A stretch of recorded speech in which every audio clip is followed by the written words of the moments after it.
decía que es un enorme orgullo que esta tarde esté en este auditorio el amigo Carlos Villán Durán para hablar de derechos humanos, del derecho internacional de los derechos humanos que se ve enfrentado a diversos retos en un mundo atravesado por múltiples crisis, como enseguida él mismo les va a comentar. Esta mañana se firmó un convenio entre la Universidad Católica de Santiago del Estero y la Asociación Española para el Derecho Internacional de los Derechos Humanos, que preside Carlos Villán Durán. Es un convenio de colaboración acompañado de un protocolo específico para apoyar, para impulsar la carrera de posgrado de especialización en derechos humanos, que es uno de los espacios de nuestra facultad al que queremos dotar de una nueva proyección. Así que ese es uno de los motivos por los cuales el amigo Carlos está hoy aquí en esta convulsionada Santiago del Estero, y naturalmente para él es una ocasión propicia para mostrarles lo que podríamos definir como una de sus pasiones, que es precisamente el derecho internacional de los derechos humanos, y dentro de él un derecho que todavía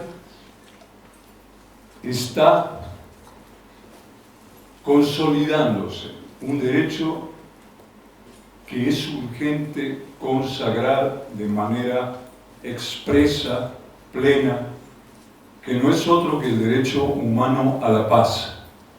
Seguramente muchos de ustedes, estudiantes, docentes, han oído hablar de la paz como valor, como meta esencial del sistema de las Naciones Unidas, como bien público global, según dice el secretario general de las Naciones Unidas. Pero estoy seguro que muy poco han oído hablar del derecho humano a la paz.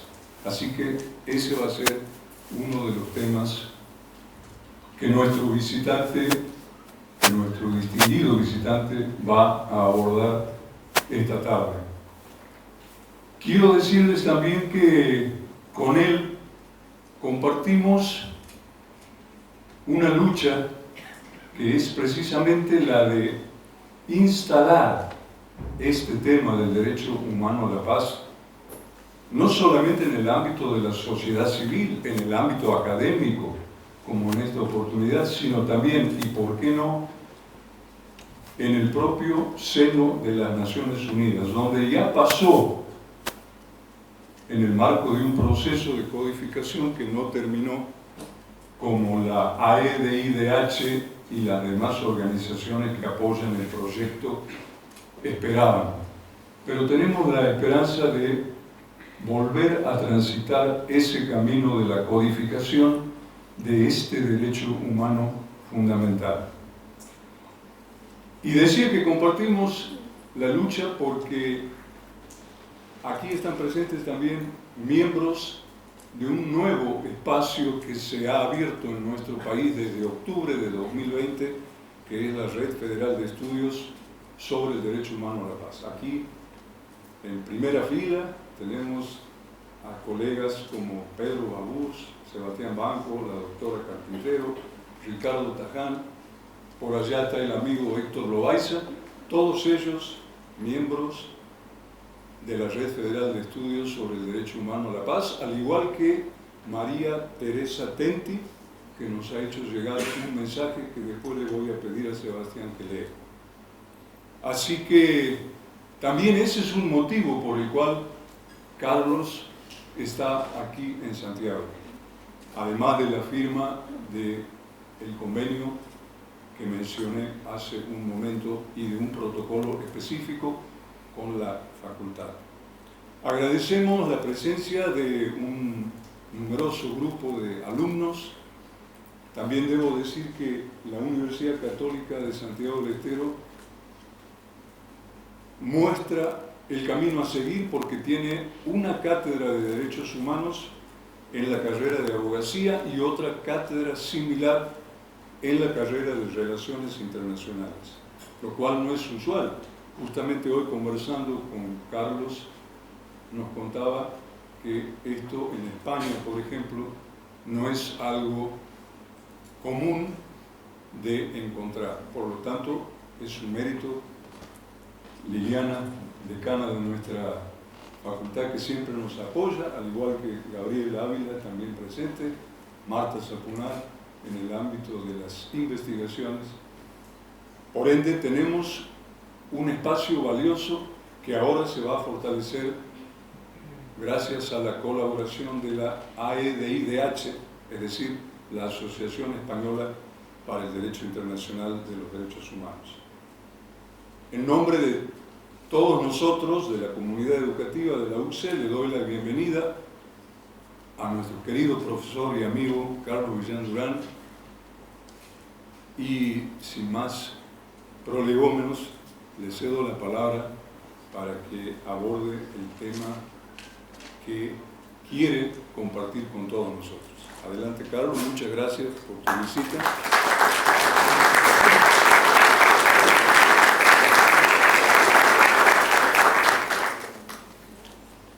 Muy buenas tardes a todas y a todos, y a todos, si hay alguna por ahí tengo. Estoy muy contento, realmente, estoy feliz de estar con ustedes, con todas y con todos ustedes, porque sobre todo el público joven es el que nos energiza a los viejos constantemente y nos estimula, en definitiva, nos estimula.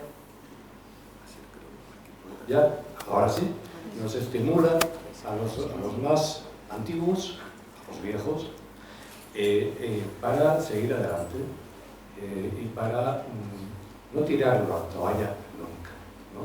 Porque se lo debemos a ustedes, a las nuevas generaciones, en definitiva, nuestro trabajo. Ese mismo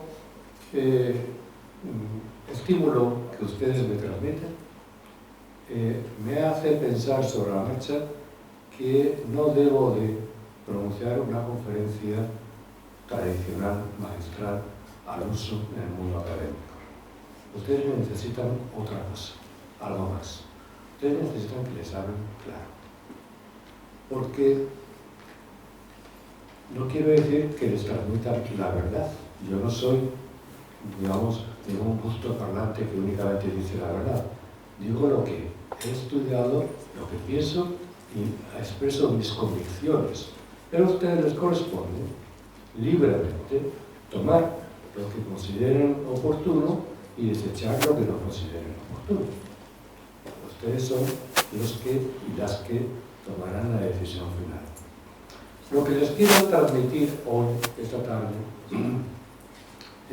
tan especial para ustedes mismos, para la ciudad de Santiago, que ha coincidido con la llegada de la selección nacional y el encuentro de fútbol que mañana protagonizará la selección nacional, que ha ganado con mucha justicia el Mundial, y les felicitamos sinceramente,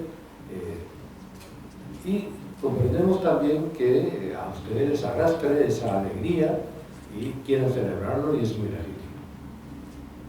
Pero cuando mañana la selección nacional termine su partido de exhibición y esta ciudad de Santiago vuelva al día a día, vuelvan ustedes a los trabajos escolares universitarios ordinarios, es cuando a mí me gustaría que ustedes tuvieran la tranquilidad, la paciencia para reflexionar si esa alegría que tienen ustedes para acompañar a esa selección nacional no es legítima, es una alegría que comparte el mundo, o no.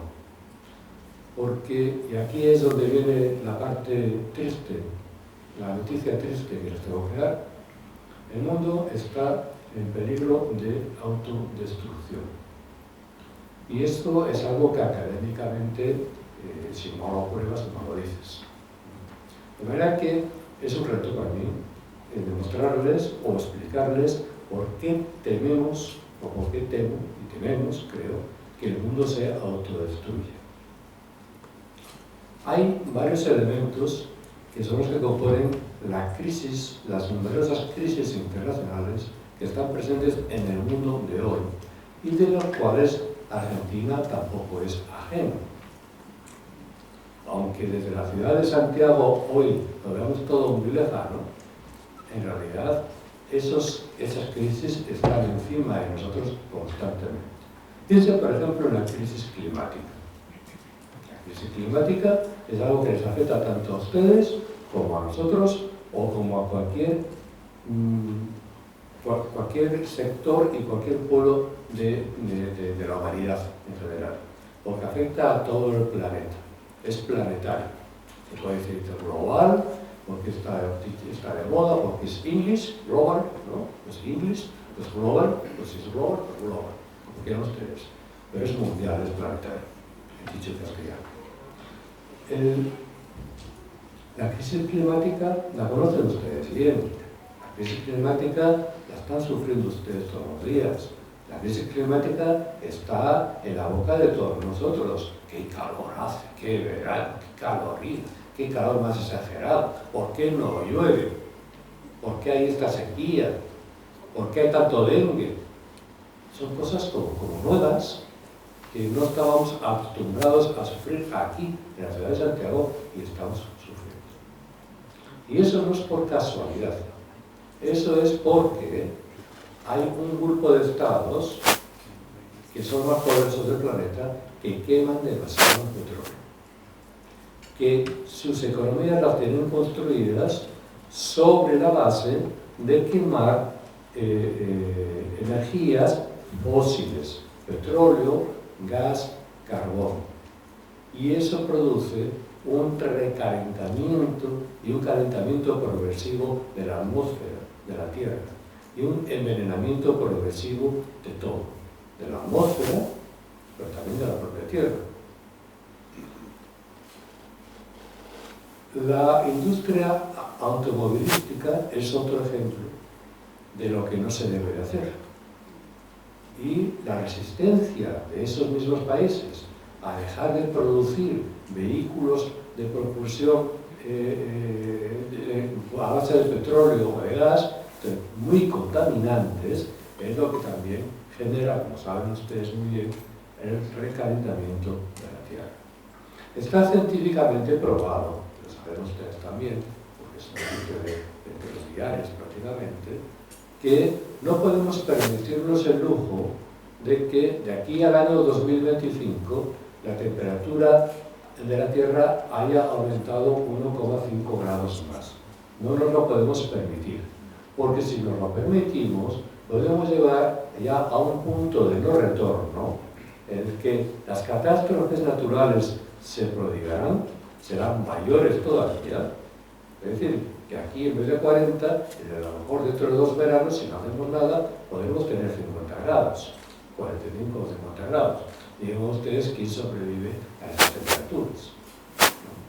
Por poner un ejemplo práctico, yo sé que ustedes vienen de 3 meses de canícula de verano. Las que tienen que ser sensibles a lo que les estoy diciendo ahora mismo. No les estoy hablando de chino, ni tampoco les estoy hablando de algo ajeno a la selección nacional. Sí, es concomitante, es algo con lo que ustedes viven. Por un lado, la crisis climática.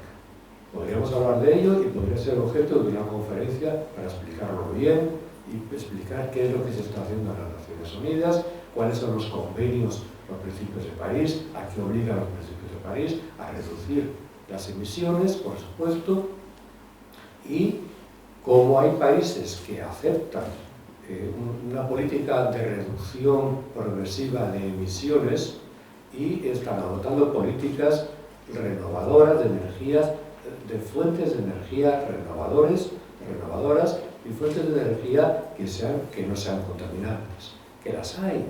En definitiva, es cómo generamos la electricidad que necesitamos producir para movernos y para vivir, y para enchufar nuestra nevera o refrigerador, como digan ustedes acá, o para poner en marcha nuestro carro, dicen ustedes aquí el carro, ¿no? O para las cosas más, o para tener luz eléctrica y aire acondicionado en esta sala, ¿no? Esa energía eléctrica depende de que cómo se produzca, puede contaminar o no, o puede contaminar menos o no. Y ahí ya la investigación nos permite decir que ya hay fuentes alternativas y sostenibles para generar energía eléctrica que la humanidad necesita. Piensen en el sol. La energía solar, por ejemplo, y aquí la tienen en abundancia, lo que digo, yo ahora no he visto una sola placa solar. Y sin embargo, aquí el sol tiene a raudales. Bueno, en España nos pasa lo mismo, somos el país europeo con más sol. Y empiezan a instalarse placas solares un poco por todas partes de España. Ese es el futuro. Y además, las placas solares están bajando de precio. Es decir, ya empieza a ser competitivo y a merecer la pena o a estar al alcance de nuestros bolsillos es la instalación de energía solar en nuestras casas o en nuestros lugares comunitarios o en nuestras universidades. Pero la energía solar además puede alimentar perfectamente un coche, un auto, como dicen ustedes, un auto, perfectamente. Y está a punto de salir a la calle ya el primer auto propulsado por energía solar. Es decir, es posible, científicamente ya es posible.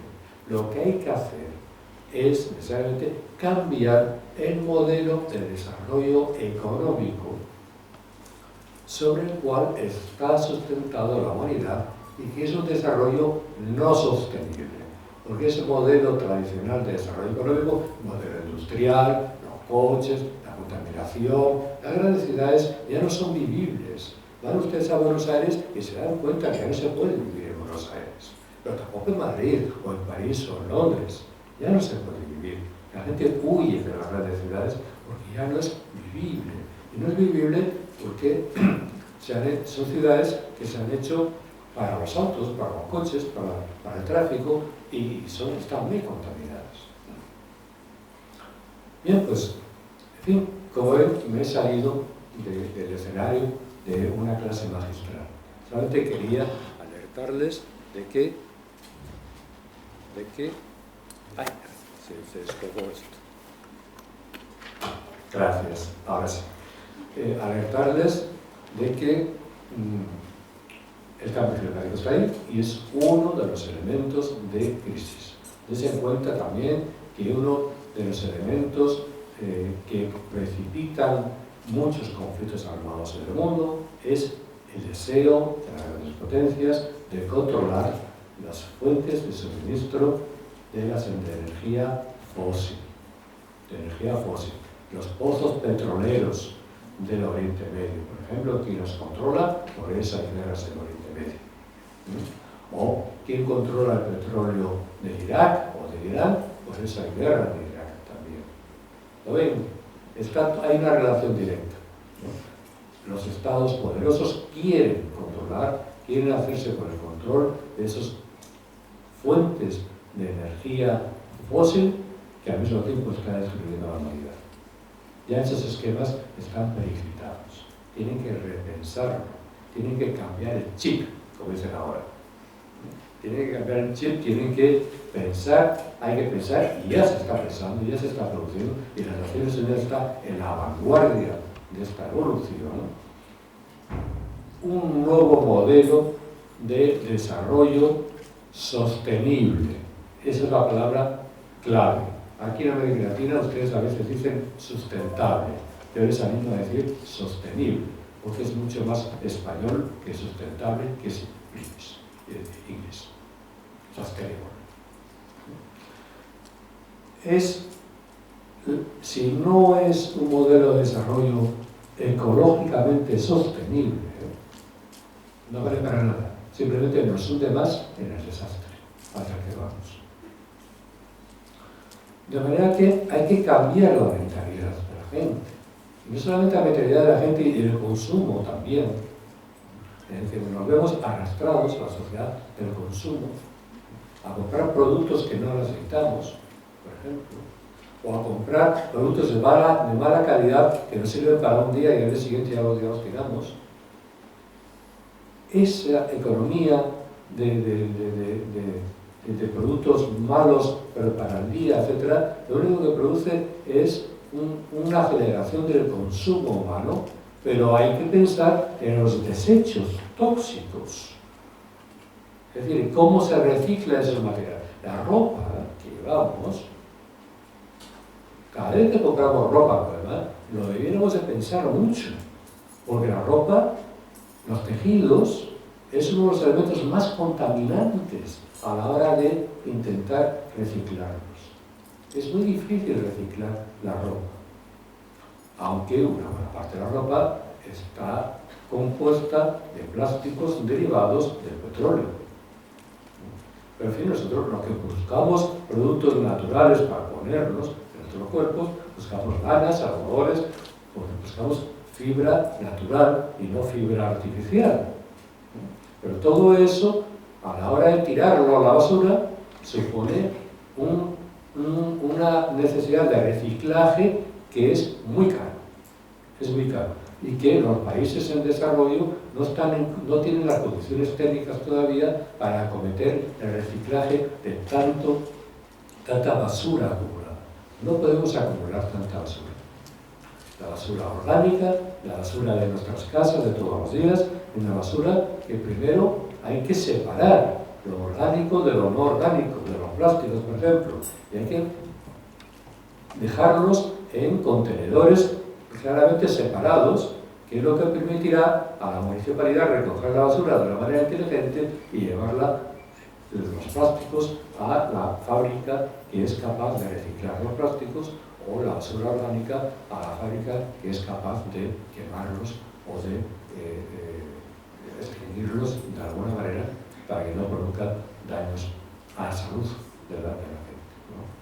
Bien, todo esto es por consiguiente, no les digo nada, no, todo esto está ya pensado, está discutido, los expertos lo dicen, ya nadie niega, quizás Trump siga negándolo, pero ya no es presidente, todavía, felizmente. El actual presidente de Estados Unidos, Biden, ha dicho claramente que acepta que efectivamente hay cambio climático, menos mal, porque los ciclones y las catástrofes que están sufriendo en su propio país son apocalípticas. En California, por ejemplo, o en el invierno, toda la costa este, los Nevada, tan impresionante que tuvieron este invierno, que paralizó la costa este varios días, pero con unas elevadas temperaturas de hasta menos 40 grados, una cosa espantosa. Biden ya está convencido, pero al mismo tiempo sigue contaminando. Y las guerras que produce o provoca Biden también contaminan. Y no solamente contaminan, sino que además destruyen y matan. De ahí que, claro, para nosotros la paz sea algo importante.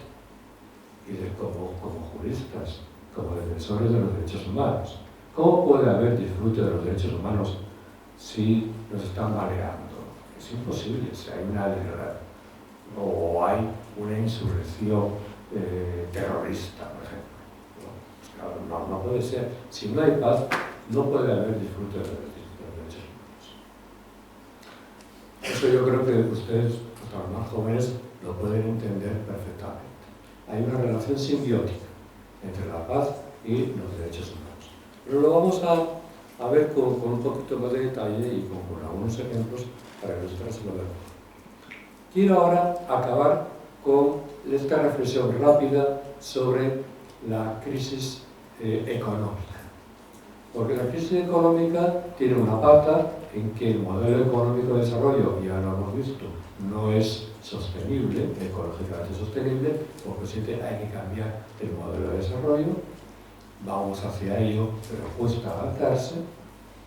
Las Naciones Unidas ha hecho propuestas, y el secretario general ha hecho propuestas valerosas, propuestas urgentes ya a los estados para tomar medidas desde ya. E incluso, para nosotros los juristas, lo que es importante también, ya empieza a haber litigación o litigio internacional y nacional en defensa de los derechos ambientales. El plano nacional y el plano internacional exigiendo la responsabilidad de los poderes públicos para que no sigan contaminando o permitiendo que ciertas empresas contaminen o sigan contaminando. Obligarles a las empresas a reciclarse o a poner los filtros necesarios o a no seguir contaminando nuestros ríos o nuestros mares o lagos. Bueno, ese litigio nacional e internacional, por ejemplo, el litigio internacional es el que ha llevado a cabo la líder sueca, estudiante, con ustedes, jovencísima, Thunberg. Es un litigio internacional que ha sabido asociar a litigantes de varios países, incluida la Argentina. Hay litigantes argentinos que han llevado al Comité de los Derechos del Niño el primer caso de violaciones de los derechos establecidos en la Convención sobre los Derechos del Niño de las Naciones Unidas por el efecto contaminante de residuos tóxicos de empresas que contaminan el área donde viven y les perjudica en su salud. Entonces hay una relación directa entre el fenómeno contaminador y el derecho a la vida o a la salud o a la integridad física y a la salud de los niños o de las personas mayores, de los seres humanos en definitiva, pero sobre todo de los niños y de los jóvenes, que son los que más sufren la contaminación. Como ven, se está abriendo camino, una nueva mentalidad. Se está abriendo camino, las vías y el desarrollo científico permite asegurarnos cuáles son las vías por las que debemos desarrollar el impulso nacional, el impulso concertado internacional también, para reducir drásticamente el efecto invernadero, reducir las contaminaciones y poder recuperar nuestras ciudades para el disfrute de los seres humanos y que no sea el disfrute de los autos solamente, sino que sea el disfrute para los seres humanos. Las ciudades se hicieron para los seres humanos, no para los autos. Porque la ciudad es un conjunto habitacional y el derecho a la vivienda es un derecho básico que todos los seres humanos tenemos también. Quisiera además agregar otro dato, y con esto ya acabo el aspecto económico, simplemente como pinceladas, para no cansarles, porque tampoco es el momento, ¿no? Pero simplemente para que vayan ustedes atando sus cabos, ¿verdad? No sé si entienden la expresión atar cabos. Sí, se entiende. Sí. Ah, okay. No, sí, realmente somos hermanos, compartimos la misma lengua. Fíjense, desde el año 2008, ya desde el año 2008, para los más jóvenes será la prehistoria, en el año 2008 la humanidad sufre una crisis sistémica impresionante. Una crisis que empezó en una crisis bancaria, como la que ahora se está reproduciendo nuevamente, de proporciones apocalípticas y que hundió la bolsa de Nueva York de repente. La bolsa de Nueva York es el referente de todas las bolsas del mundo y del capitalismo internacional imperante en todo el mundo. Si los bancos de referencia cierran sus puertas y se hunden y la bolsa de Nueva York se hunde, todas las demás bolsas inmediatamente se hundieron. Y fue casi la hecatombe financiera en el mundo. Ahora, esta crisis que se produjo en el año 2008 la seguimos sufriendo hoy, porque todavía no se han adoptado medidas contundentes y efectivas para resolver los problemas que estaban detrás de esta crisis. ¿Cuáles son? Pues que la crisis sistémica, económica, lo que ha puesto de relieve en realidad es las carencias del modelo de desarrollo económico que desde el fin de la Guerra Fría, en 1989, se había basado en aquella mundialización, dicho por otros globalización económica y financieras, impuestas por una economía de mercado, es decir, capitalista, regida por el ultraliberalismo, lo que se dio a llamar el Consenso de Washington. La fórmula del Consenso de Washington estaba gobernada y sigue gobernada por las empresas multinacionales. Ustedes a lo mejor dicen corporaciones. Son empresas multinacionales.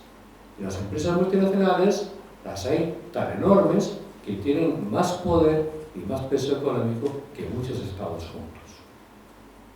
Y están en todo el mundo. Están en todo el mundo. Pero el pequeño problema es que esas empresas multinacionales solamente tienen un fin, y es obtener las máximas ganancias a coste cero y a coste de lo que fuera. Y si hay que cargarse el clima, se lo cargan con toda tranquilidad. Ese es el esquema de ganancias de las empresas multinacionales.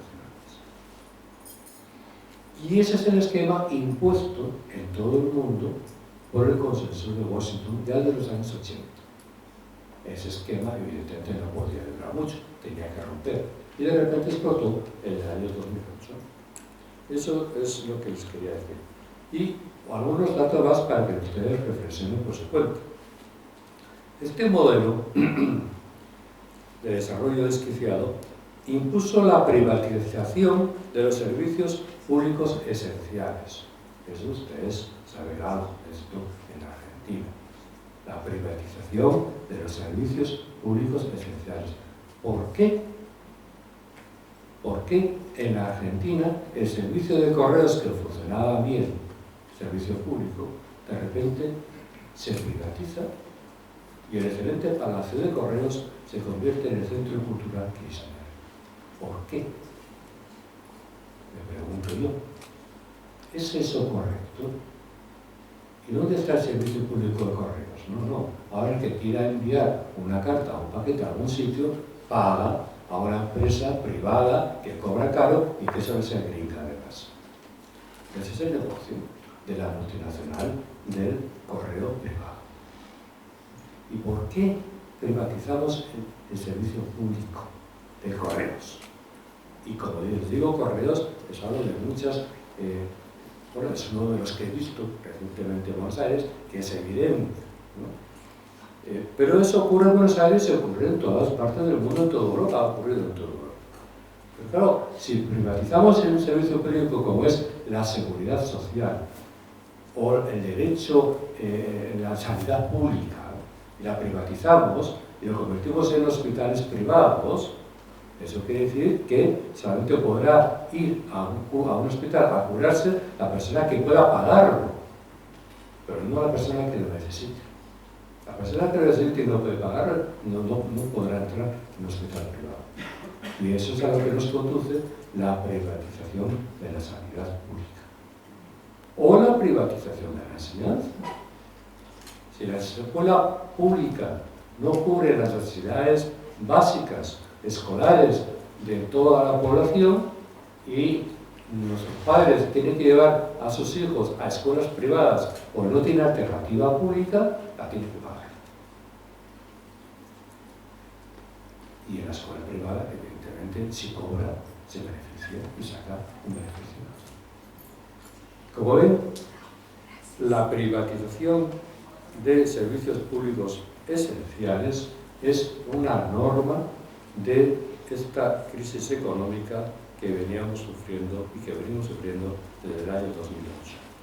Pero hay más elementos negativos. Otro es la desregularización social. ¿Entienden ustedes qué quiere decir desregularización social? Quiere decir que todo lo que habíamos construido en nuestros estados de derecho, de protección del trabajador y de la trabajadora en su puesto de trabajo, desaparece. ¿Por qué desaparece? Porque las empresas consideran que si se reconocen derechos a los trabajadores, entonces las empresas tienen que pagar más y tienen menos beneficios.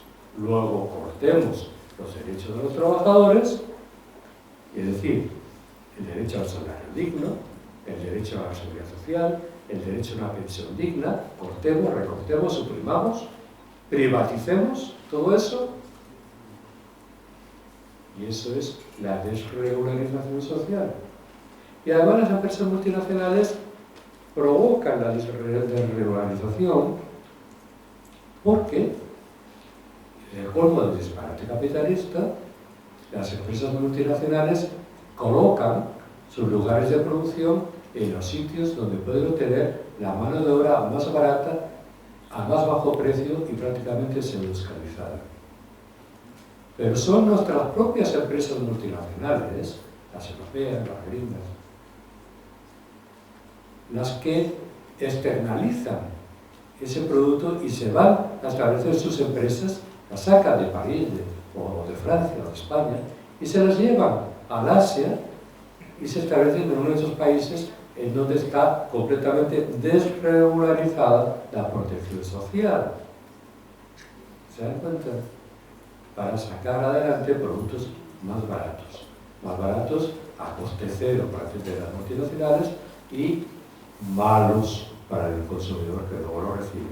Después de un ciclo infernal de contaminación y de producción, porque si una camisa, un suéter, como dicen ustedes, un jersey, que decimos en España, se produce en Tailandia, pero se va a comprar o se va a vender en España o en Argentina, fíjense ustedes la huella de gasto energético de carbono, la huella de carbono que eso deja por el camino. Porque claro, los fletes, el transporte no es indemne, es un flete que contamina. Sea por avión o sea por barco, contamina también. ¿Lo ven que no tiene sentido? Desregularización social. Y en definitiva, crecimiento económico sin tener en cuenta la sostenibilidad ambiental del impacto de los productos. Y también se ha producido el incremento de las desigualdades sociales y de la exclusión social en nuestros países y en todo el mundo en general. El aumento desmesurado del paro, es decir, del desempleo, que dicen ustedes, me parece, y también, y no es lo último, el aumento de la corrupción política y el debilitamiento del Estado de Derecho y de los valores democráticos en nuestras sociedades. Eso es algo también para reflexionar. Y creo que ustedes lo entienden y lo pueden entender, o por lo menos lo pueden reflexionar.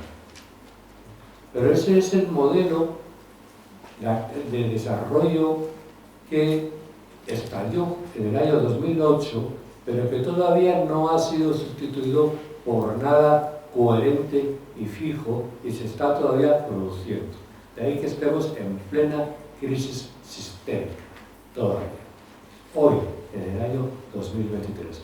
Aunque, como ya les he dicho, en el plano medioambiental los expertos han avanzado mucho y ya nos han indicado cuál es el camino para reducir. Es posible, primero, es posible reducir la contaminación.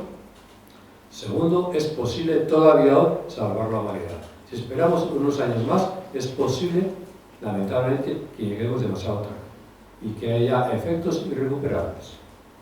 Por ejemplo, tenemos que ser conscientes de que todos los días perdemos biodiversidad en el mundo. ¿Entienden ustedes eso de la biodiversidad, verdad? Lo entienden todos, ¿no? Y claro, perder biodiversidad todos los días en el mundo quiere decir que hay especies, animales y vegetales que se están muriendo y desapareciendo todos los días por efecto del cambio climático. Fíjense ustedes qué dramático. El COVID-19 nos sorprendió a todos en el año 2019. Y sin embargo se ha comprobado científicamente que esa epidemia del COVID-19 tuvo su origen en una zoonopsis, es decir, en una enfermedad de animales, que por la pérdida de la biodiversidad llegó directamente al ser humano. Parece que empezó en China, ¿no? Pero es evidente que el COVID-19 viene de ciertos animales y pasó al ser humano sin que otros animales intermedios hubieran podido parar a tiempo, los pollos, por ejemplo, las gallinas, esa peste. Y nos llegó a los seres humanos y produjo la epidemia del COVID-19 desde el 20 hasta prácticamente hace unos meses, el 21, con más de 600 millones de afectados en el mundo y con más de 7 millones de muertos, de personas fallecidas, porque o no tenían acceso a sistemas sanitarios de seguridad social en los cuales poder recibir la atención necesaria, y en una atención especializada que se requería, porque, como ustedes saben, uno de los efectos del COVID-19 es que te quedas sin respiración, te quedas sin pulmones, porque los pulmones quedan invadidos y necesitas una ayuda de un respirador artificial para poder superar esa crisis o te mueres. Y así murieron muchísimas personas en todo el mundo, también en Argentina, ¿verdad? Y en España, y en otras partes. Pues bien, la COVID-19 tiene un origen concomitante con la pérdida de biodiversidad y con el efecto negativos del cambio climático. ¿Lo ven? Como todo tiene su explicación. Bien, pero esta crisis sistémica, si la miramos desde nuestro ángulo, que es más propio del ámbito de las relaciones internacionales, la crisis se desató en el año 2001, ya antes del 8, en el año 2001. ¿Qué ocurrió en el año 2001? Sobre todo para los más jóvenes, que no lo vivieron directamente. Los atentados terroristas que destruyeron las Torres Gemelas en Nueva York y que incluso destruyeron una parte del Pentágono en Washington. ¿Lo recuerdan? ¿Lo vieron en televisión? Bien. Esos atentados terroristas que iban dirigidos, primero, fueron unos atentados terroristas inusitados, porque se trató de, como ustedes saben, teledirigir aviones de pasajeros, ordinarios de pasajeros, cargados de pasajeros, y estrellarlos directamente sobre las Torres Gemelas. El impacto fue tremendo, nadie sobrevivió, evidentemente, y las Torres Gemelas se vinieron abajo, ¿no? O sea, fue una matazón impresionante. Más de 3.000 personas murieron por los impactos de esos dos aviones sobre las Torres Gemelas. Fue un atentado inusitado. Evidentemente, el presidente Bush de la época buscó al culpable. Y el culpable lo señaló en el movimiento islámico integrista. Y señaló a un líder. Pues vamos a por él. Ese movimiento islámico, ese líder se refugió en Afganistán. Inmediatamente Bush decretó la guerra contra el terror y mandó a sus tropas con sus aliados a invadir y tomar Afganistán por la fuerza. No encontró al líder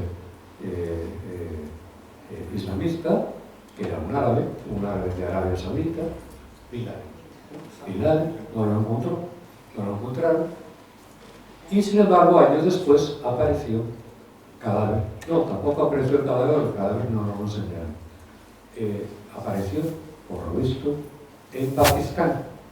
Estaba refugiado, escondido, en un recinto militar pakistaní, bien protegido por la inteligencia militar pakistaní. Aliados incondicionales de los Estados Unidos, Pakistán. Y ahí apareció, entonces, pues enviaron un comando de estos de película, ¿no?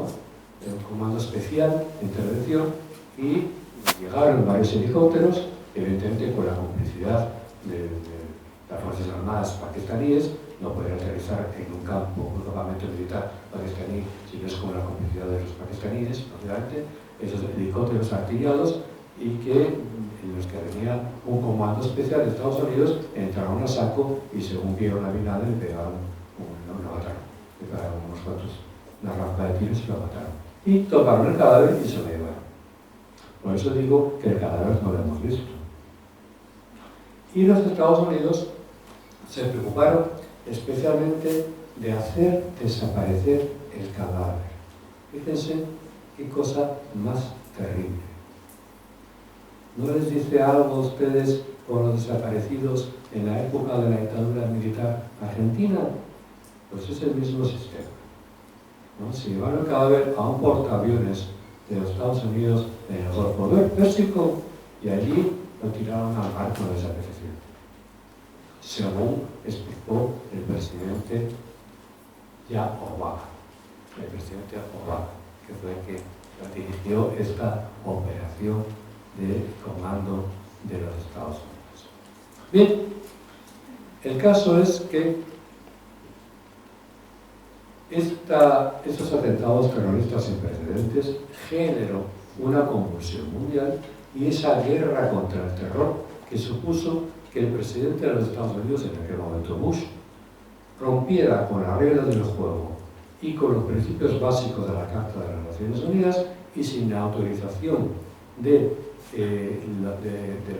Consejo de Seguridad de las Naciones Unidas, empezara por invadir el Irak primero, la segunda guerra en el Irak, porque querían controlar los pozos petroleros del Irak y que además Irak era enemigo mortal del Irán y de esa manera tener sus fuerzas armadas en la frontera con Irán para acosar al régimen iraní, que era fundamentalista y es contrario a los valores occidentales, obviamente.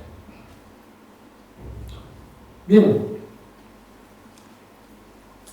esta convulsión de conflictos armados generados desde la ilegalidad, en el caso de Afganistán, la invasión fue aprobada por el Consejo de Seguridad Rectificó, pero en el caso de Irak no. En el caso de Libia fue autorizada la OTAN a intervenir también. En el caso de Siria no hubo ninguna autorización de nadie y estaba todo el mundo combatiendo en Siria. Y el Consejo de Seguridad se ha dividido también. No ha habido acuerdo en el Consejo de Seguridad.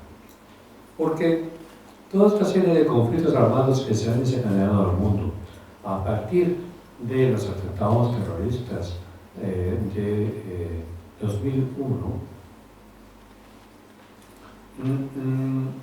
y que han sido enfrentados por una política agresiva de los Estados Unidos llamada periodísticamente guerra contra el terror, ha producido más daño que beneficio, muchísimo más daño que beneficio.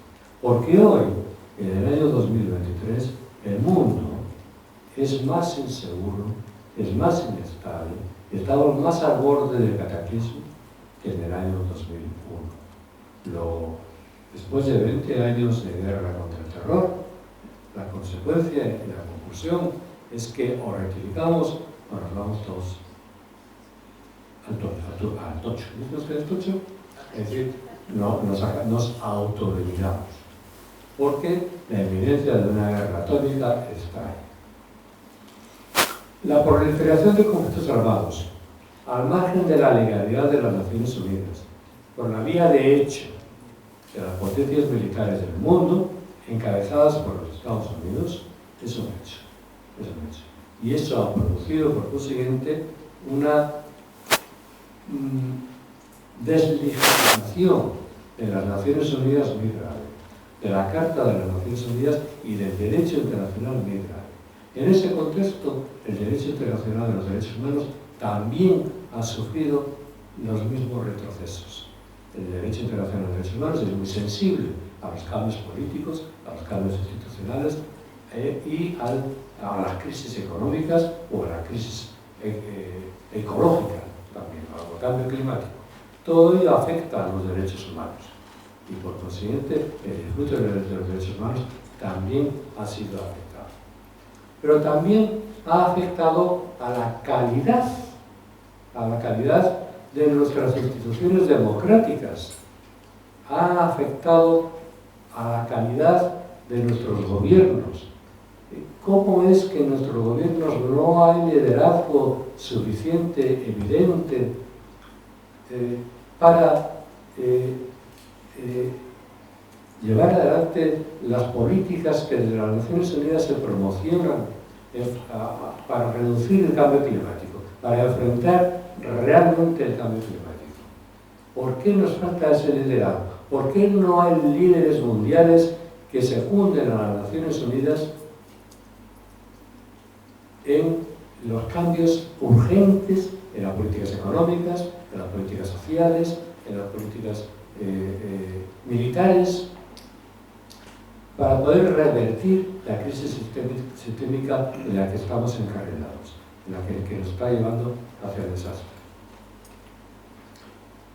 Pues, entre otras razones, a mí se me ocurre pensar en la falta o el deterioro de la calidad democrática de nuestras instituciones.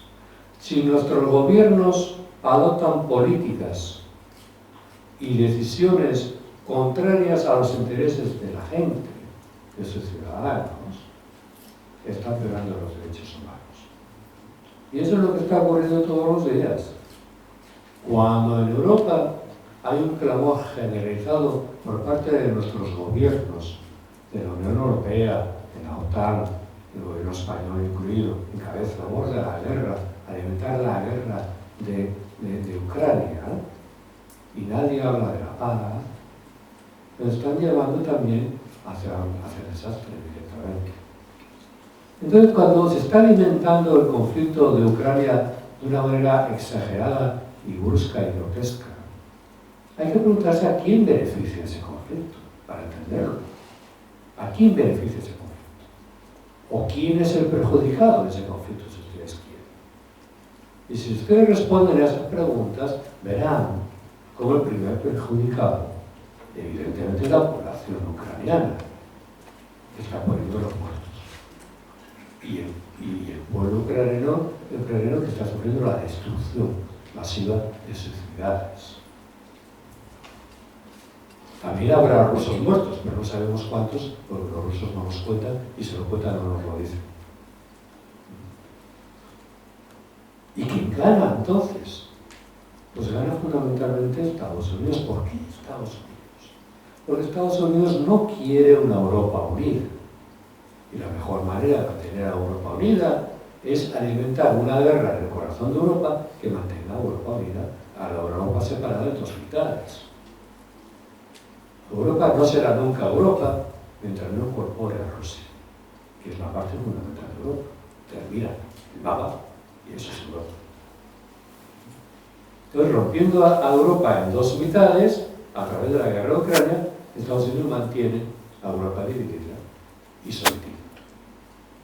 Porque la Europa occidental hoy está más sometida que nunca al poderío de las instrucciones militares de la OTAN, y a través de la OTAN quien domina es Estados Unidos, nosotros.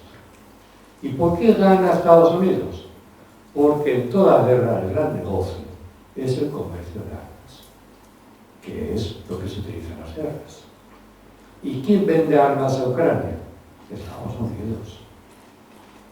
Y algo los Estados europeos. Los Estados Unidos europeos ya le han regalado o vendido a Ucrania todo lo que tenían. Y ahora se la compran a las industrias multinacionales, armamentistas, que están todas basadas en los Estados Unidos. Y claro, quien se alimenta de sus arcas es Estados Unidos. A manos llenas. Estados Unidos está haciendo el negocio del siglo con la guerra de Ucrania. ¿Se dan cuenta? ¿Lo ven? El negocio del siglo. Pero claro, no es Estados Unidos el gobierno así, es la industria armamentista estadounidense, que es un lobby tan poderoso que es capaz de quitar y poner presidentes en ese país. Y si quita y pone presidentes, quita y pone lo que le da gana por debajo del presidente. Esa es la realidad. Es dura la realidad. pero hay que mostrarla. Y las nuevas generaciones tienen que saberlo. Porque si no lo saben, no podrán nunca salir un día a la calle a manifestarse por la paz en Ucrania, pues no tendrán argumentos sólidos que mostrar para reivindicar la paz en Ucrania. En Europa prácticamente no ha habido ni una sola manifestación a favor de la paz en Ucrania, en toda la Europa occidental. Fíjense ustedes qué vergüenza para lo que se consideraba una sociedad libre y democrática y representativas. Está todo el mundo, se ha dejado arrastrar por el belicismo, por la carrera de armamentos y por las medias verdades o mentiras a medias de nuestros gobernantes al uso, que no hacen más que gestionar una crisis de una manera torpe, sin mirar a los intereses reales del pueblo que gobierna. Crisis, por consiguiente, de nuestras instituciones democráticas. Y así no pueden florecer los derechos humanos, no se puede respetar los derechos humanos. Bien, yo les diría muchas cosas más, pero creo que ya se me ha pasado casi el tiempo, pero me conformaría con haberles inquietado un poco o haberles transmitido algunas informaciones que podrían tener más o menos olvidadas y que las puede conducir, sobre todo a los más jóvenes, a reflexionar, a reconstruir, a pensar en términos de paz. Porque esa es la palabra clave. No podemos construir un mundo de espaldas a la paz. El mundo tiene que ser pacífico para poder construirlo. Para construir un medio ambiente sostenible necesitamos un mundo en paz. Para construir el desarrollo de lo económico y social de los pueblos necesitamos paz y seguridad internacionales. Para construir en la defensa de los derechos humanos necesitamos paz y desarrollo y protección del derecho al medio ambiente. Está todo concatenado, todo unido. Y además no es caprichoso, son los tres ejes fundamentales sobre los que se construye la Carta de las Naciones Unidas de 1945, que es la Constitución de la Organización de las Naciones Unidas. No les estoy inventando nada, les estoy recordando los principios básicos. Y los principios básicos son la prohibición del uso de la fuerza y la prohibición de la amenaza del uso de la fuerza en las relaciones entre los Estados. Si ese principio básico se viola impunemente y constantemente, se degrada. Se degrada. Se degrada y el edificio de las Naciones Unidas se viene abajo.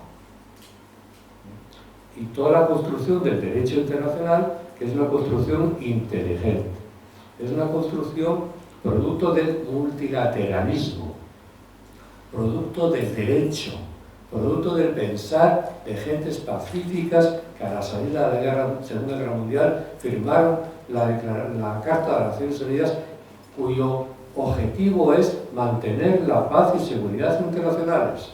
La paz es un principio estructural de la Carta de las Naciones Unidas. Entonces, lo que tenemos que hacer urgentemente, y ese es nuestro mensaje, y por aquí ir a finalizar, es construir la paz también como un derecho humano. Si ya tenemos reconocido recientemente el derecho al medio ambiente como un derecho humano, nos ha costado muchos años, pero ya el año pasado la Asamblea General de las Naciones Unidas lo reconoció como tal. El derecho al medio ambiente es un derecho humano. Y tenemos reconocido el derecho al desarrollo desde el año 1986 como un derecho humano también, en una declaración. Y ahora se está redactando en las Naciones Unidas una convención sobre los derechos, sobre el derecho al desarrollo, de manera que se contengan normas precisas que obliguen a los Estados a adoptar políticas precisas en materias de desarrollo, pero desarrollo económico y social, sobre todo en los países en vías de desarrollo, en los países más pobres. Solamente así, y con el respeto a los derechos humanos, se podrá reducir las tremendas desigualdades sociales en todos nuestros países y en el planeta en conjunto, que asolan a la humanidad. ¿Cómo puede haber paz con esas desigualdades sociales tan tremendas que condenan a morir de hambre a 850 millones de seres humanos en este planeta? Es imposible. Es imposible. ¿Cómo puede haber paz en nuestro mundo con estamos saliendo de una epidemia de COVID y puede llegar otra en cualquier momento con la degradación ambiental que estamos sufriendo, si la mitad de la humanidad no tiene acogimiento en ningún sistema de salud, de seguridad o de salud pública? La mitad de la humanidad, más de 4.000 millones de seres humanos. ¿Cómo podemos afrontar una epidemia COVID-19 si hay 2.000 millones de seres humanos en este mundo que no tienen un cobijo, no tienen un techo sobre el que taparse? No tienen vivienda. Pero tampoco tienen acceso a agua corriente, agua potable o a servicios de saneamiento. Es tremendo. Es que hay 500 millones de seres humanos que defecan al aire libre. Eso ecológicamente no es sostenible, pero el derecho humano a la dignidad del ser humano tampoco es sostenible. Eso es resultado de las desigualdades económicas y sociales tan brutales que existen en la humanidad. Por no hablar de la desigualdad de la violencia cultural. Sí, ¿cómo pretendemos que haya paz en el mundo si la mitad de la humanidad, léase los hombres, ejercen una fuerza y una violencia permanente sobre la otra mitad de la humanidad, que son las mujeres? Es imposible que haya paz social, es imposible que haya paz familiar, es imposible que haya paz en nuestro país. Tenemos que deconstruir la violencia cultural, la violencia económica y social, la violencia bélica, la violencia directa también. Todas esas fuentes de violencia hay que deconstruirlas. Y ese es el mensaje, y ese es el objetivo del proyecto de Declaración Universal sobre el Derecho Humano a la Paz, que nuestra asociación humildemente les presenta a ustedes y les pide que la estudien y se adhieran, si lo desean, a las organizaciones de la sociedad civil que lo desean. Es un proyecto de la sociedad civil que llevamos trabajando en las Naciones Unidas muchos años, como adelantó el profesor Musso.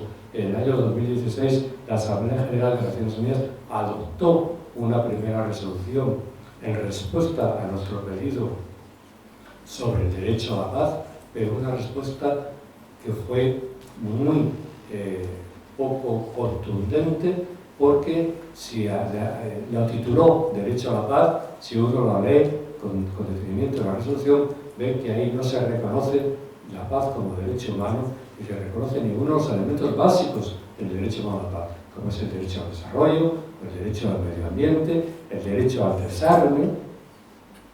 Porque claro, no olviden que hoy en el mundo se está gastando 2.116 miles de millones de dólares al año en armamento.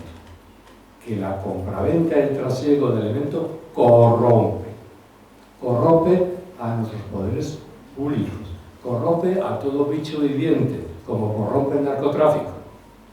Por eso muchos miles de millones en juego. Ha corrompido hasta a nuestro rey emérito, digo el de España, ¿no? Juan Carlos I, bueno, lo saben ustedes, ¿no? Corrompido por el trasiego de armas, porque cobraba coimas, él, como rey de España, cobraba coimas a los árabes de Arabia Saudita, ¿no? De las armas que le vendía a España. Bueno, todo eso se descubre poco a poco.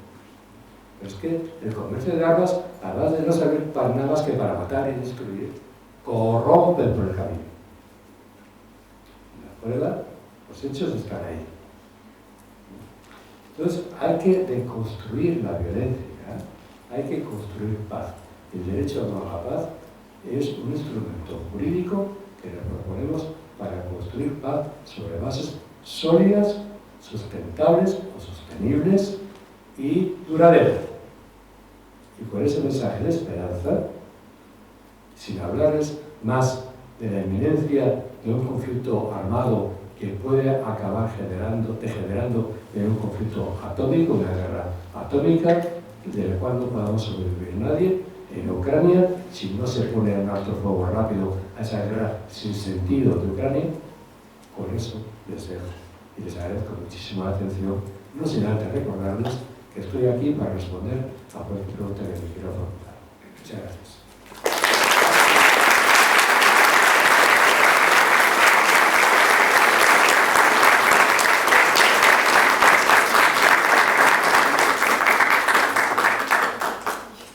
Muchas gracias, Carlos. Y como acaba él mismo de decir, quienes quieran hacer preguntas o comentarios, los escuchamos con mucho gusto. Sí, adelante. Me gustaría saber si podría hacer un comentario acerca de la crisis migratoria que viene también de todos estos problemas que ha dado usted como ejemplo. La crisis migratoria. Bien. ¿Cómo no? Tiene usted toda la razón. Tiene usted toda la razón.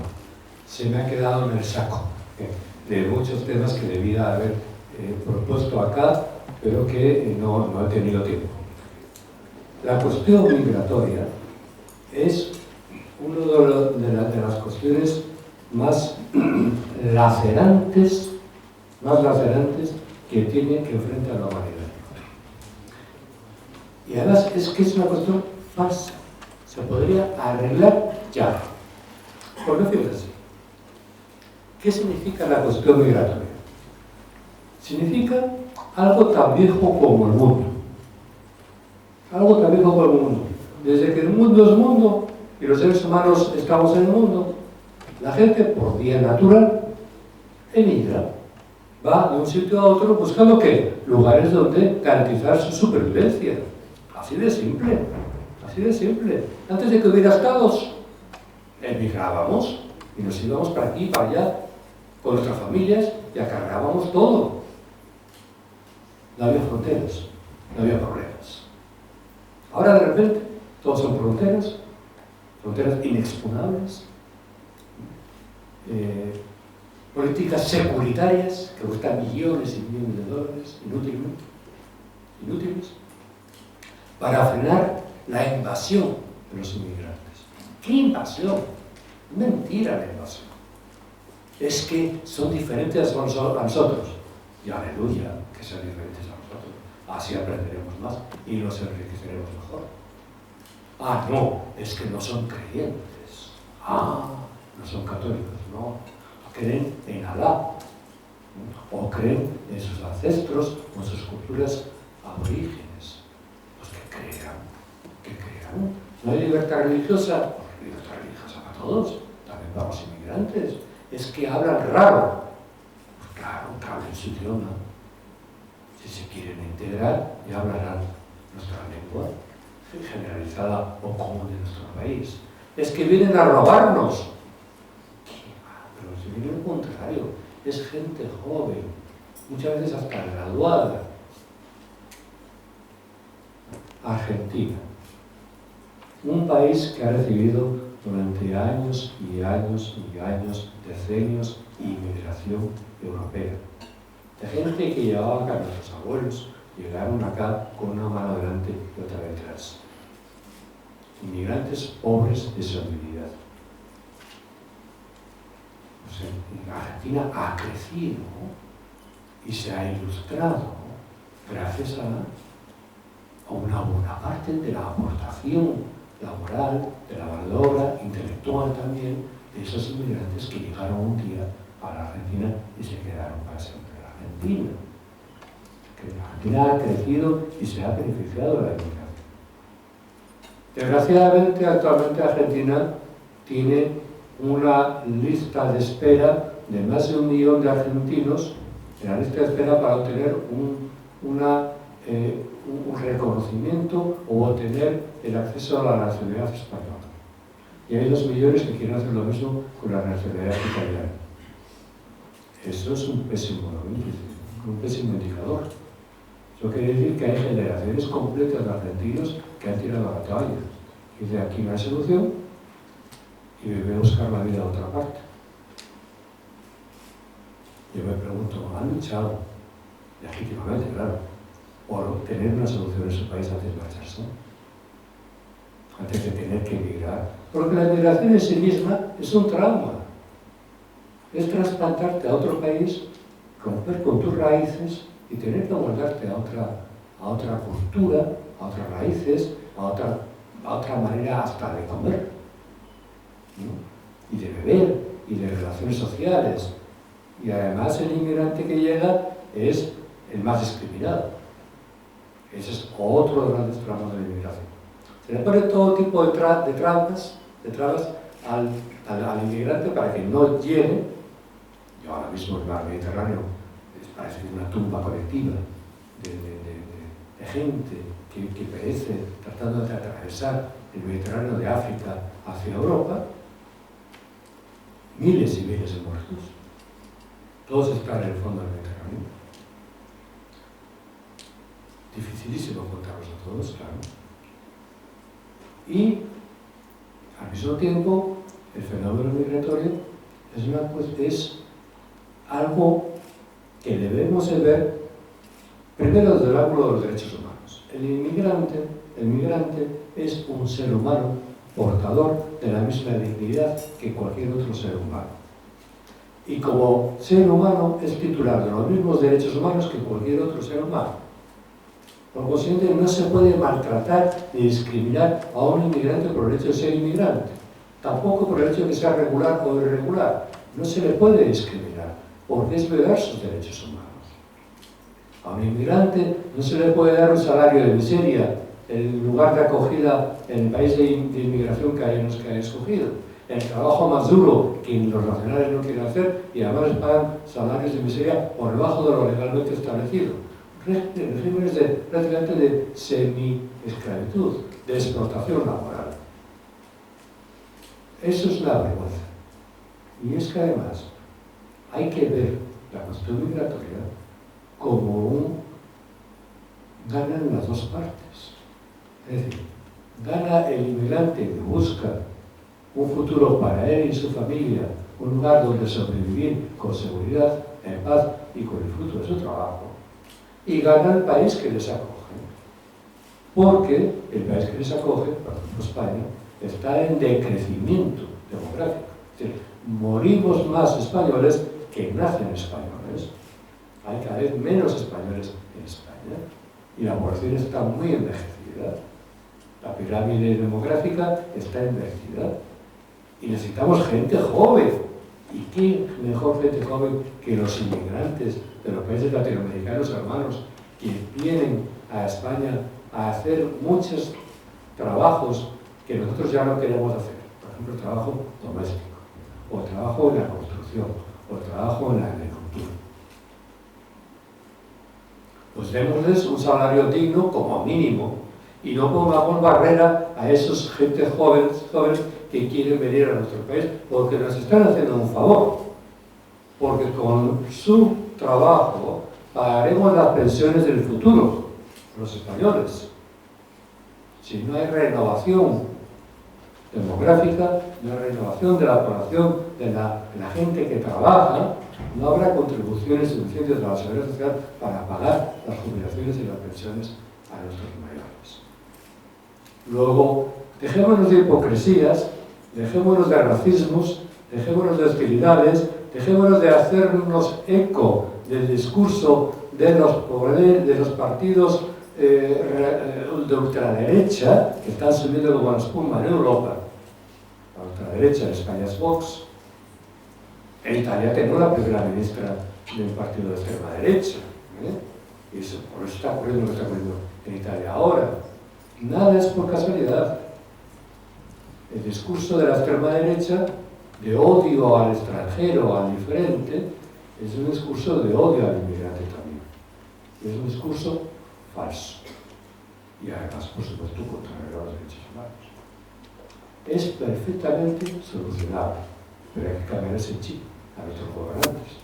Y hay que decirles a nuestros gobernantes que apliquen la Convención de las Naciones Unidas sobre los derechos humanos de los trabajadores migratorios y de sus familiares. Y si no la han ratificado, que la ratifiquen. Empezando por España. Argentina ya la ha ratificado. Aunque no ha ratificado, no ha aceptado el artículo 77 de esa convención, que es el que habilita al Comité sobre los Derechos de los Trabajadores Migrantes a recibir quejas individuales por violación de esa convención.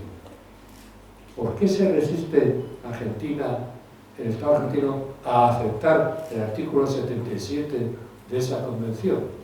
Se lo pregunto a ustedes, se lo traslado a ustedes, exijan a su gobierno que ratifique, que acepte el artículo 77 de la Convención sobre los Derechos de los Trabajadores Migratorios. Como yo le exijo todos los días al gobierno español que ratifique la Convención sobre los Derechos de los Trabajadores Migratorios. ¿He respondido a su pregunta? Sí. ¿Más preguntas?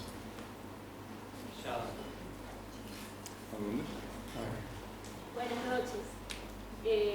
Yo creo que es un hecho que América del Sur es una zona de paz y la Argentina ha contribuido mucho al proceso para llegar a ese fin.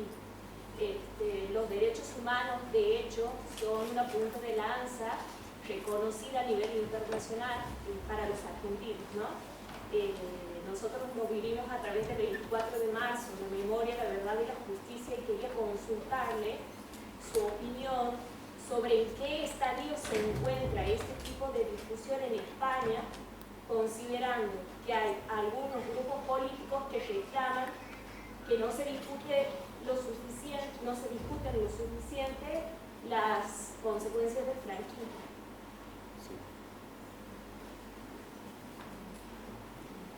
Muchísimas gracias también por su pregunta, es muy pertinente su pregunta. Miren ustedes, nosotros los españoles sufrimos la vergüenza y la barbarie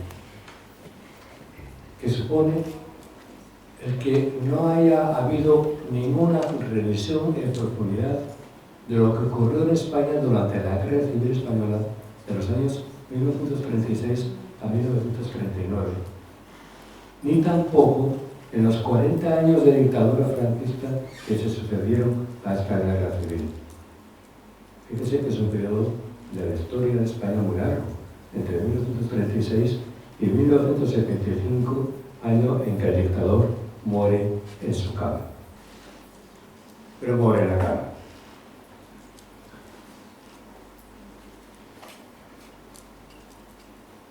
Muerto el dictador, se inició la transición política, conocida por la transición democrática, encabezada por el rey emérito, que hoy es ya rey emérito y ya está en Abu Dhabi disfrutando de su senectud y de sus millones robados.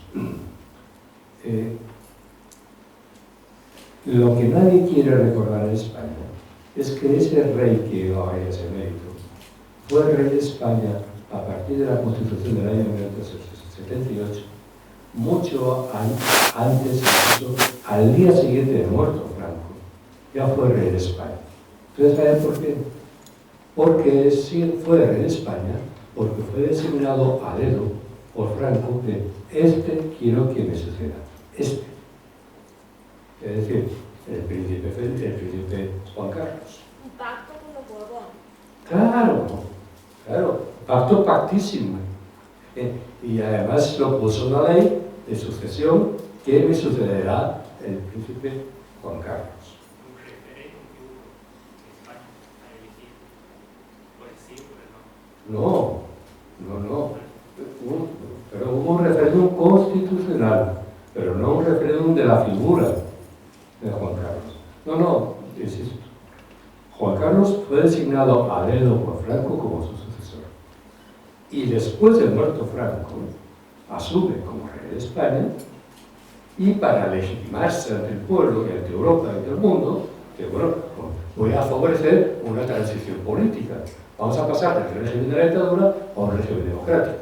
Pero por el camino se quedarán muchas cosas en la democracia. No hemos transitado a una democracia perfecta. Hemos transitado a una democracia monárquica, cuyo jefe de Estado es precisamente Juan Carlos de Borbón, no es un rey refrendado, ni elegido, ni refrendado, sino es un rey puesto a dedo por Franco, el que en la Constitución se legitima, digamos así, ¿no? Por los partidos políticos que intervinieron en la transición política, en la redacción de la Constitución del 78. Y a partir de ahí se inicia la transición política, que claro, para muchos, para el presidente del gobierno actual en el poder, es una transición que ya está muy superada y olvidada, ¿no? Y para mí no. Para mí no. ¿Saben ustedes por qué para mí no? Porque la transición nunca culminará hasta que no se cierre completamente la transición.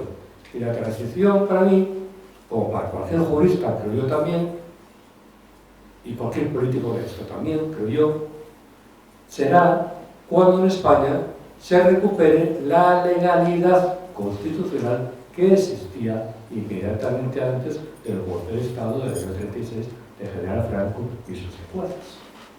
¿Y cuál era esa legalidad constitucional? Pues la Constitución de la República, de la Segunda República Española del año 1931.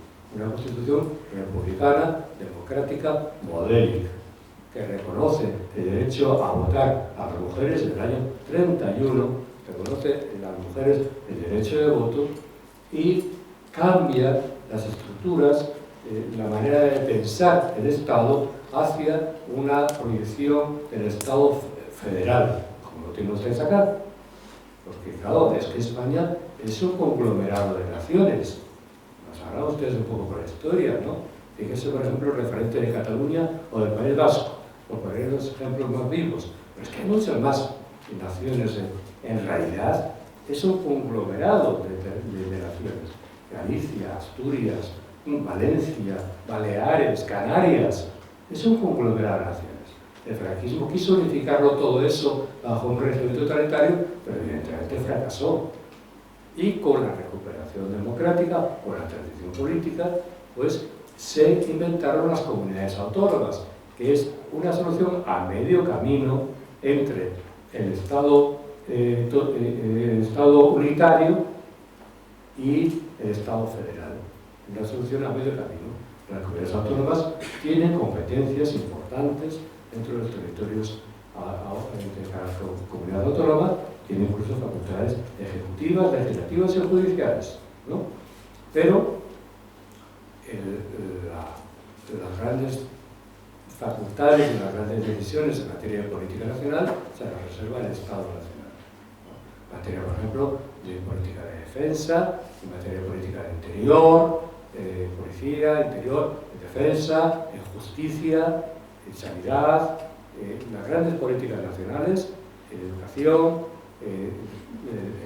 el Estado central tiene la iniciativa legislativa y tiene las grandes facultades.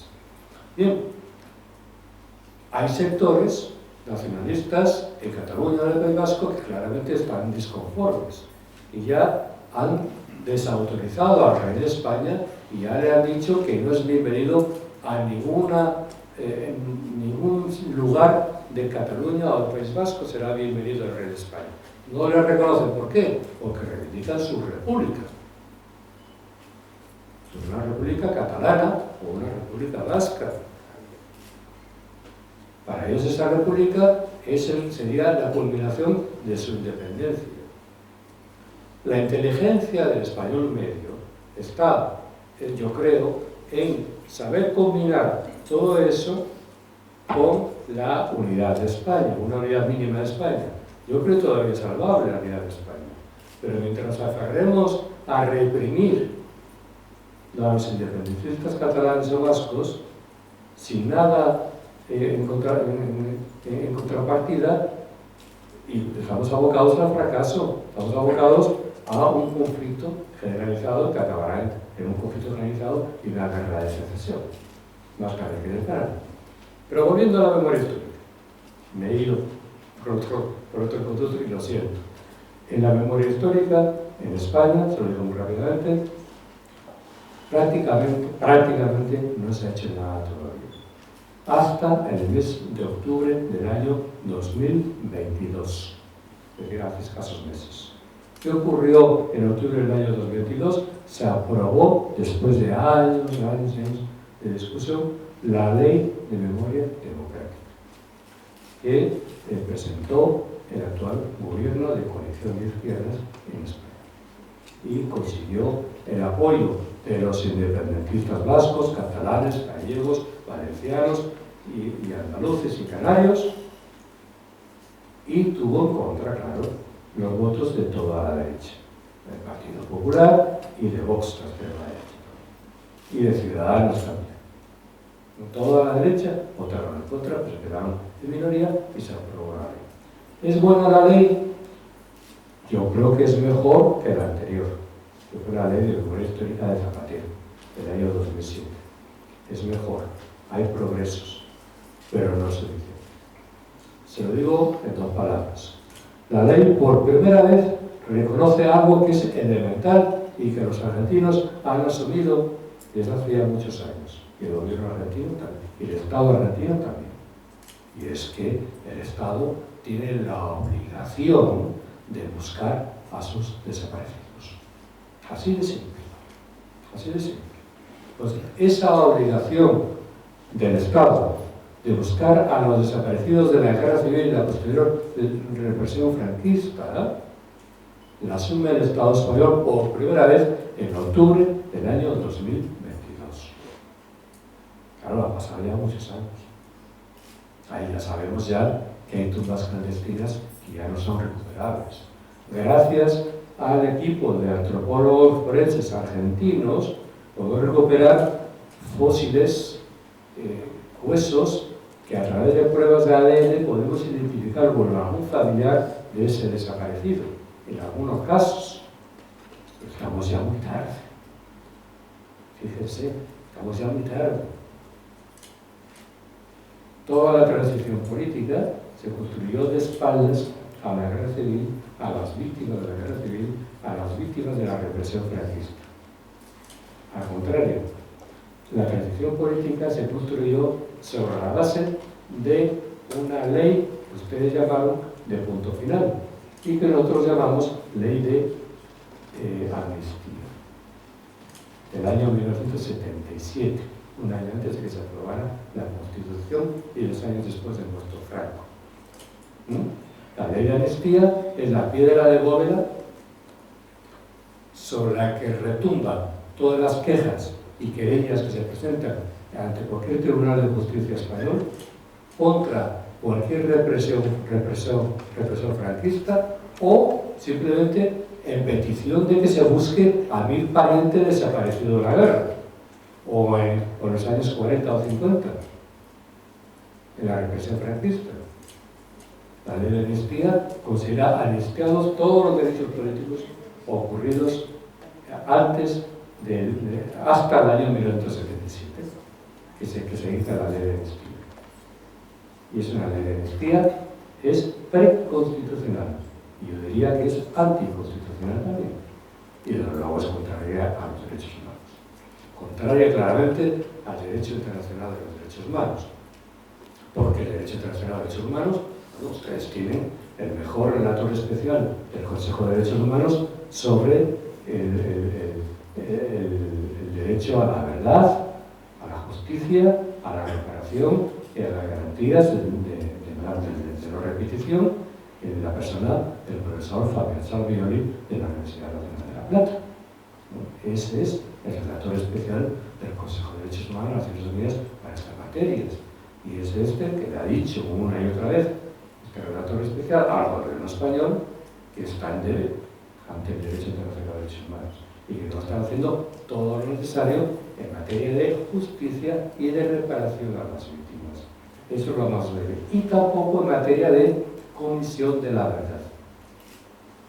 La ley de memoria democrática no prevé el establecimiento de una comisión de la verdad. Es decir, la comisión de la nunca más todavía no hemos sido capaces de montarla en España. Fíjate si llegamos a ir cerca. Menos mal que tenemos a ustedes para explicarnos. Muchas gracias. Gracias a ustedes. Señor. Cuando hacía mención sobre la Organización de las Naciones Unidas, sabemos que finalizando la Segunda Guerra Mundial, cuando el eje había próximo de Jota, el bloque aliado, o sea, los líderes aliados se reúnen en Jalta para aceptar lo que serían las bases post-guerra mundial. Y una de esas fue la de la ONU. Además de la Organización Unida, ¿qué otras consecuencias llevó, digamos, post-Segunda Guerra Mundial para el bien del derecho humano? Además de la Organización Unidas, obviamente.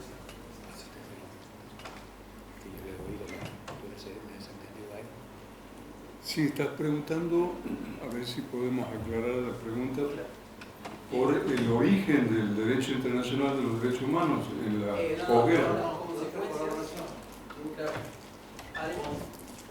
Consecuencia de luego de la finalización de la Segunda Guerra Mundial y del nacimiento de las Naciones Unidas, cómo se ha colaborado con la estabilización de los derechos humanos en el mundo. Creo que alude a la Declaración Universal. Por eso digo el origen del derecho internacional de los derechos humanos. Sí, claro. Claro, efectivamente no he podido desarrollarlo, me hubiera gustado, pero hubiera sido muy largo, ¿no? Y además me hubiera metido en tecnicismos que a lo mejor para los no juristas no resulta aburrido, ¿no? Miren, la Carta de las Naciones Unidas es el punto de partida para el establecimiento de una nueva organización mundial política, intergubernamental. Se aprueba en el año 45 en Filadelfia y es a la salida justo de la Segunda Guerra Mundial. El objetivo básico de la Carta es establecer un nuevo orden mundial en el que el valor fundamental a defender sea la paz. Y todo se construye y todo se redacta en función de establecer garantías para que haya paz en el mundo. En función de la experiencia traumática que los redactores de la Carta acababan de sufrir con la Segunda Guerra Mundial, que había dejado muchos millones de muertos. Era una guerra tremenda. Entonces, la Carta se establece sobre 3 pilares que ya se han anunciado acá, pero se lo recuerdo. La paz se conseguirá cuando haya garantías suficientes y efectivas de que la paz y seguridad internacionales son efectivas y reales, que no hay guerras. Primer pilar. Segundo pilar. Habrá paz cuando se consiga el desarrollo económico y social de los pueblos más subdesarrollados del mundo, los pueblos en donde la gente se está muriendo de hambre. Es decir, un desarrollo económico y social que vaya reduciendo considerablemente las desigualdades económico-sociales del mundo. Y tercer pilar, dice la Carta de las Naciones Unidas, el respeto a los derechos humanos y libertades fundamentales universalmente reconocidos. Y ahí se queda la Carta, en materia de derechos humanos. Pero lo que ocurrió entre el 45 y la actualidad es que ese tercer eje de la Carta de las Naciones Unidas, el respeto a los derechos humanos y libertades fundamentales, se fue desarrollando. Porque la Carta no incluye un catálogo de derechos reconocidos. No los tiene. El primer instrumento internacional que se aprueba, que incluye un primer catálogo de derechos humanos, es la Declaración Universal de los Derechos Humanos, que es 3 años más tarde, en el año 1948. Es una declaración. Y establece en 30 artículos magistrales los derechos básicos de los que somos titulares todos los seres humanos, sin distinción, sin discriminación. Da igual que seamos de la religión que seamos, de la raza que seamos, del país que vengamos, seamos o no seamos migrantes, da igual, todos somos seres humanos. Y es el principio básico, revolucionario e innovador del derecho internacional, la dignidad de la persona humana, el reconocimiento de la dignidad de la persona humana como la base sobre la que se sostiene todo el desarrollo posterior de los derechos humanos. El principio de no discriminación por residente es un principio básico para entender los derechos humanos. Pero inmediatamente después se aprobaron los pactos internacionales de derechos humanos. Esos pactos son el Pacto de Derechos Civiles y Políticos y el Pacto de Derechos Económicos, Sociales y Culturales. Entonces, por los nombres que le digo, ya le indica qué tipo de derechos desarrolla uno y otro pacto. Se llaman pactos, pero son tratados internacionales. Los tratados quiere decir que convierten en ley obligatoria para los Estados los derechos reconocidos en esos pactos. ¿Comprenden? Y a esos pactos les sucedieron otras convenciones muy importantes. La Convención contra la Tortura, la Convención sobre los Derechos del Niño, la Convención sobre la eliminación de la discriminación contra la mujer, o la Convención para la eliminación de la discriminación racial, o la Convención sobre los Derechos de las Personas con Discapacidad, y otras convenciones, hasta 200 tratados internacionales que constituyen el cuerpo jurídico del derecho internacional de los derechos humanos. Eso en cuanto a los derechos sustantivos reconocidos y universalmente aceptados por la mayoría de los estados. Muchos le dirán principios estructurales del ordenamiento, más allá de que estén ratificados los tratados o no por determinados estados. Son principios básicos de la organización que desarrollan los principios básicos de derechos humanos y que están en la Declaración Universal, y que todo Estado que acepta ser miembro de las Naciones Unidas acepta también la Declaración Universal. Es decir, esos principios básicos que están en la Declaración. Más allá de esos principios básicos, la articulación jurídica en tratados que son ley para los Estados son esos 200 tratados internacionales que hay. La mayoría son universales, pero también hay regionales. Necesito uno de este continente, la Convención Americana de Derechos Humanos, que establece la Corte Interamericana de Derechos Humanos. Y ahí ya le doy la pista. Son tratados que reconocen derechos y que también establecen instituciones para la protección de los derechos internacionales de los derechos humanos. En las Naciones Unidas son los comités. Aquí a nivel interamericano tenemos la Comisión y la Corte Interamericanas, que las conocen. En las Naciones Unidas son los comités establecidos en tratados. Y también los procedimientos especiales del Consejo de Derechos Humanos, que son también muy importantes. Pero, en fin, hoy ya no hay tiempo para todo esto. Pero esas clases de derechos humanos lo seguirán. ¿De acuerdo? Bien, muchas gracias por las preguntas que han permitido que Carlos se explaye sobre distintos temas, incluso sobre la cuestión de la memoria en España, con una pregunta muy pertinente de ¿cómo es tu nombre, perdón? Ana. Así que muchas gracias, lo mismo que a vos por tu pregunta y allá Nayara. mostrando preocupación por los migrantes, que es un tema que también para nosotros, para nuestra cátedra, es de mucho interés. Antes de finalizar, le voy a pedir a Sebastián Banco que lea una nota que nos ha hecho llegar la profesora María Teresa Tenti. Bien, no tengo micrófono, así que será... Acércate al micrófono. Acércate. Creo que se va a escuchar. A ver, acércate, Sebastián. Dice que desde el Centro de Estudio y Aplicación de Derechos Humanos de la Facultad de Ciencias Políticas, Sociales y Jurídicas de la Universidad Católica de Santiago del Estero, felicita al director del posgrado en Derechos Humanos y a los docentes que desarrollarán los diferentes núcleos. Manifiesta su beneplácito por la presencia del profesor Carlos Villandurán, que expondrá sobre los retos de los derechos humanos ante las crisis actuales de la comunidad internacional. Auguramos éxitos en tan significativa iniciativa. Firma la doctora María Teresa Tenti, directora del Centro de Estudios y Aplicación de Derechos Humanos de la Universidad Católica de Santiago. Bueno, también muchas gracias, María Teresa.